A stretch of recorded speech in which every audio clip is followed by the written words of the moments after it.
My name is James Brantley, actually James Sherman Brantley, born and raised here in Philadelphia, Pennsylvania. Went to public school.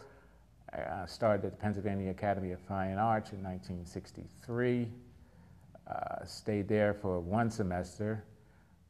Had to drop out the second semester and was drafted into the Army. Wound up in Vietnam for a year, stateside for another year, and I was discharged in 1967 when I reapplied at the Pennsylvania Academy and stayed there for another 3 years, where I won a lot of prizes and had a lot of honors associated to me. And so I had a successful period of time there where I developed my style in painting. I remember there was paintings that I did that related to Jack Levine, Romeo Bearden, Raymond Saunders, people of that nature. They used to call me not Brantley, but Brantley, which I thought was quite a compliment. And I went from there, after graduating from the academy, started a family, raised a daughter who is now in Japan, whom I intend to visit in a very few weeks, where I'll spend some time in Japan for the first time. Traveled throughout America. I've been in Europe, South America, exhibited in all of those places. Became a member of a group called Recherche, which is a group started here in Philadelphia, about 11 artists locally and in New York. I continue to paint.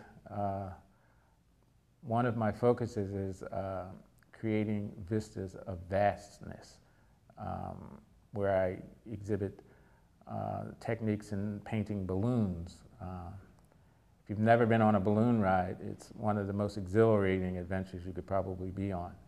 While spending some time in California, I remember going out over the mountains on the coast in a balloon and landing, and what an incredible ride that was. So when I got back to my studio, I started to paint balloons more seriously, and the print that I'm doing here that I did here at Brandywine is actual representation of those experiences, and so that's where I'm at now in terms of coming up to my work at the Brandywine workshop. I remember doing a print back in the early, I believe it was 90s, when the print shop was on Cater Street, I believe it was. And we did a print there, and remember working with Bob. And it was just an incredible experience, and it was the first time to do an offset print. And most artists that work from paintings or drawings or things of that nature aren't used to or aren't experienced in working with mylars, with layers and layers and overlapping of mylars, where you don't actually get to see the product until it's actually run through the press. And so this was a technique that I learned a lot from, and hopefully that the depth of color that I was after was something that I attained, and I really think I got it with the print I did here at the workshop. I do speak to a larger picture of where I consider communication that's coming from a nonverbal source, and I feel that to be the most universal way of communicating in the world. Those things that don't require a language outside, a language that you speak. It's a visual language that kind of goes across borders and boundaries, and it unifies us as a species, which we all are human. So this is my attempt to make this world a little more livable in terms of where I am in it.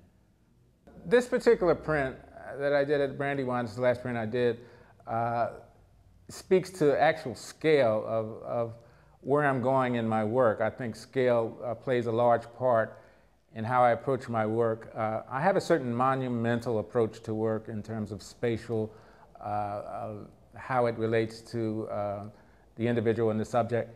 I go for what is considered vast space, space that has horizons, space that has perhaps no horizon, but has light that goes as deep as space could probably take you visually.